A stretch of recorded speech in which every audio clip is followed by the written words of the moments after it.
The biggest compliment we could get on the first Iron Man film was, wow, I don't usually like movies like that, but I loved Iron Man. And what the people are really saying is, oh, it wasn't just explosions and special effects.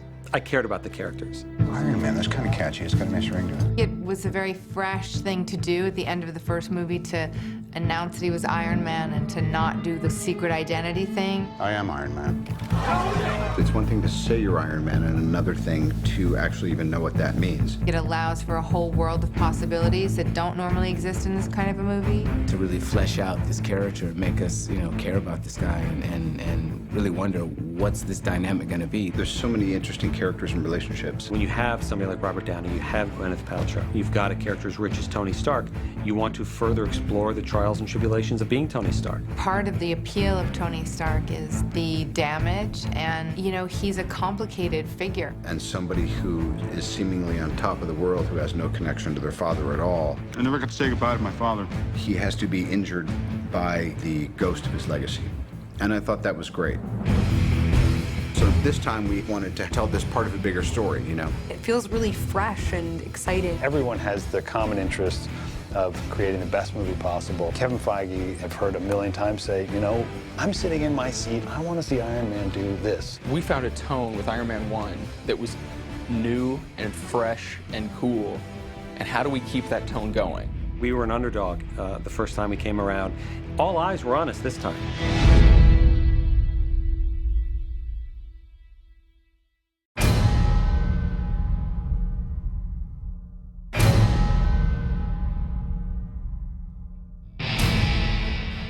A week out, it's Friday, and we're shooting not this Monday, but the following Monday.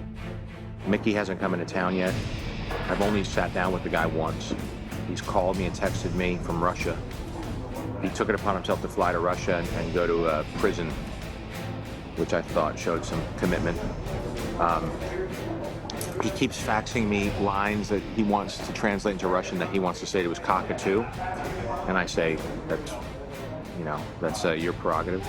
All of my time is being monopolized by the actors, the rehearsal process, and refining the script for these performers. And they have tremendous insight because there's nobody who's better at speaking on behalf of the logic of a character than an actor, a good actor who's smart. So I'm really trying to soak up that insight and incorporate it into the script, and then also trying to stay loose enough to be open to new ideas that come to me at 4 in the morning. So it's a very interesting combo of people. I can't believe the cast we have. I mean, any one of these people could star in their own film, and have, between Scarlett and Sam Rockwell and Gwyneth and Mickey, and of course Robert and Don Cheadle. We're in writing sessions trying to pull this script together. It always feels like you're burning the candle at both ends. I'm really, really excited about what's going to happen. First time around, we wanted to show people that their superhero was in good hands, and we took it seriously, and we were paying attention to the source material. And what we do in this one, for starters, is Tony's on a bad road. His life was too busy to start with, and then he said, I'm Iron Man. So in the script, we explore what happened over the last 6 months. He has this hole in his chest, and this sort of dilemma that is really a dilemma of mortality after he's made this sort of vow or promise to be Iron Man. In the first movie, we made it very clear that this is a metaphor for his heart, for what's inside him as well as the armored exterior. And we continue that metaphor in the sequel. When he made these RTs, they had enough power to power something very large for a short amount of time or something very small for a longer amount of time. So really the question was, how many more licks can his Tigger take? How about the high-tech crossword puzzle on your neck? Road rash. As things aren't working out for him, it begins to go on the fritz. He begins to notice that his body's reacting in a strange way to what essentially is implanted in his chest. Tony, both in his suit and in his goings-on with Pepper, he's going to have to figure out something that lasts a little bit longer. Entrances. He's in process of always inventing and trying to figure out a way to improve his system. The Mark III we saw him wearing at the end of the first one, and then we figured that he wanted another version, so we have the Mark IV, which is similar, but slightly different in design. He's slightly adapted the Mark III from the end of the first film. It's the Mark IV, still the iconic circle RT, but if you look at it, you compare it side by side, it's sleeker, it fits better, but it is iconically and unquestionably Iron Man. It's hard to separate Tony from his tech. It's one. We're going to explore these emotional changes that he's undergoing, this connection to his father, to his past, his relationship with Pepper, and of course, overcoming this technical challenge and how they sort of merge into one. We just need to recharge our batteries and figure it all out. Not everybody runs on batteries, Tony. We started looking at the Crimson Dynamo backstory and kind of playing with some other characters. We really liked Whiplash, and Ryan Meinerding, who is one of the most talented concept artists in the entire industry. We thought that Ryan Meinerding doing a Whiplash costume, built in a cave with a box of scraps, could be really cool. At the beginning of this process, when we started with Whiplash, he was actually going to be one of a whole cast of villains. So, based on sort of lesser villains in the Iron Man universe. So when I designed him, I didn't know that he was actually going to be the main villain. This is sort of where we started with Whiplash. He was sort of implanting himself with pins. At that point, I think his RT was actually going to be an internal thing. That was one concept, and then another concept was to sort of take it so it was a little more external. It looked a little bit higher tech, and all of the whip mechanisms were external. This was sort of like the final iteration of that beginning phase where it was really adding a lot of exoskeletal stuff to the suit. One keyframe can define a whole sequence.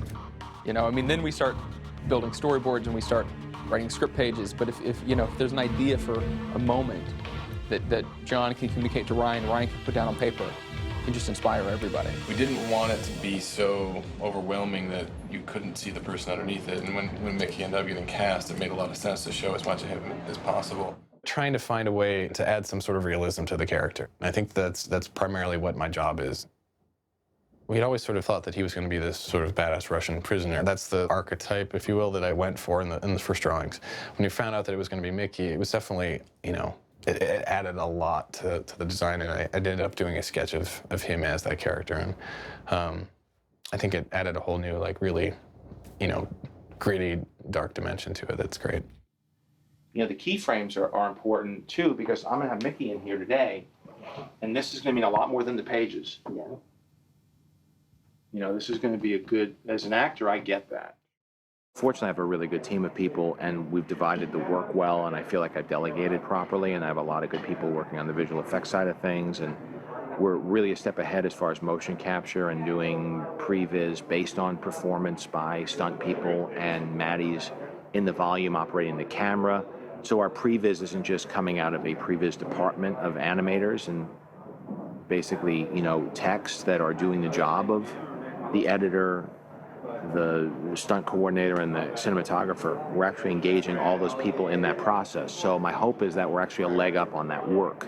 And I'm learning a lot from the animation model that as it informs the animated elements of this film.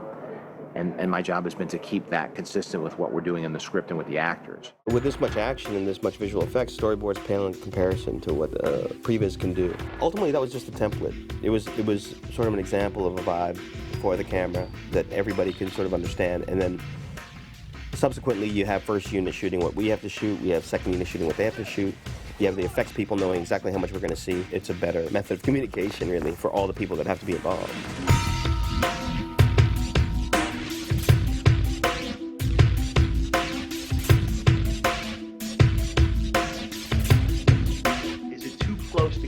Too convenient? Do we want to see him just flying down and get rocked? Right now it's very dynamic. It's happening right next to the camera. The explosion's going to be whiting out the camera. He's going to be disappearing. It seems. Yeah, he should be flying on a frame. That's such a strong impact that he's here. That you want to lose him on an impact like that, not hold him. Right, or start it further away. That makes it easier to hold him as opposed to trying to make it so dynamic. I still think there's a little too much convenience in the framing. So what we did in previs and this time, which is different than the last time, is we did complete keyframe animation on the first one, and on this one we decided to do it a little bit different, and we went with motion capture. Let's just have a couple beats at the start where you're kind of hovering or, balancing as you're coming up through the floor. We're in San Francisco at Industrial Light and Magic. This is the mocap room, and this is where we capture motion performance and apply it to our characters. This allows us to see what can and can't work rather cost effectively without having to do it on set with a bunch of actors and everybody working around it. That's really cool. That's awesome. Yeah, let's do this one right now. We can easily just shoot some motion capture, put it into the computers, apply it to Iron Man or War Machine, see if it's working, and then if it is, done. If it doesn't, then we can come back down here and reshoot something. Fight choreography was captured digitally through the use of motion capture and then put into the computer system, which was ultimately the previs. We have a virtual camera. We create the backgrounds first, then we do the movement, and then you can actually choose your angles in our offices.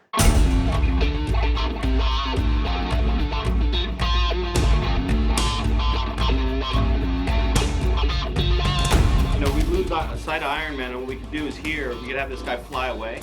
Yep. Right now he flies back, I think. Yeah, see, I'll hide him, and then boom. You know, I'll hide him. Yeah. Like it'll be a reveal on him falling back. You'll see that. Boom, got it. Yeah. We were putting the camera, a handheld camera, to the action in the Japanese garden.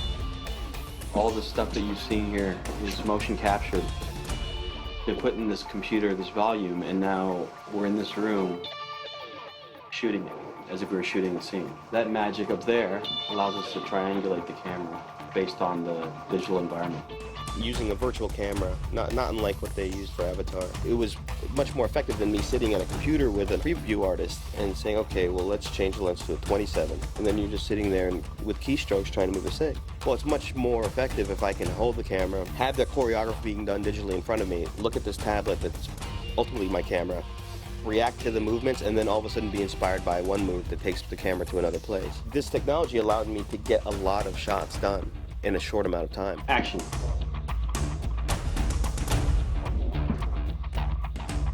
Cut.